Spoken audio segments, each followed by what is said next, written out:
வணக்கம். 2027, 28 ஆகிய வருடங்களில் தரமைந்து புலமை பரிசில் பரீட்சை தோற்ற உள்ள மாணவர்களுக்கான சித்திரப்படம் ஊடாக சிந்தனை விருத்தி செய்யும் வினாக்கள் காணொளிகளாக பதிவேற்றி வருகின்றேன்.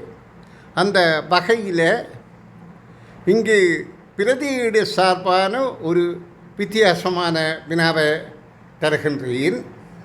மாடு ஓடுமா என்பதை பிரதியீடாக குறிப்பிட உகந்தது எது என்று கேட்கப்படுகின்றது.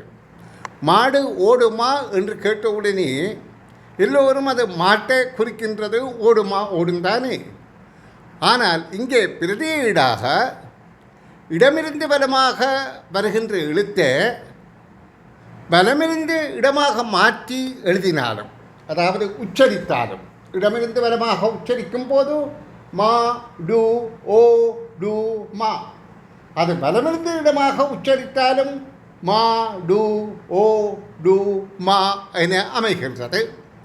அப்போ அந்த எழுத்துக்களுக்கு ஒவ்வொரு இலக்கங்களை பிரதியீடாக கொடுத்தால் இதில் எது பொருத்தமானது என்றால், மாவன்னாவுக்கு 1, டூனாவுக்கு 2, ஓவன்னாவுக்கு 3, திரும்ப டூனாவுக்கு 2, மாவன்னாவுக்கு 2 என்ற முதலாவது விடையே பொருத்தமானது. இது பிரதியீடு சார்பான வினா. நன்று. அடுத்த காணொளியில் சந்திப்போம்.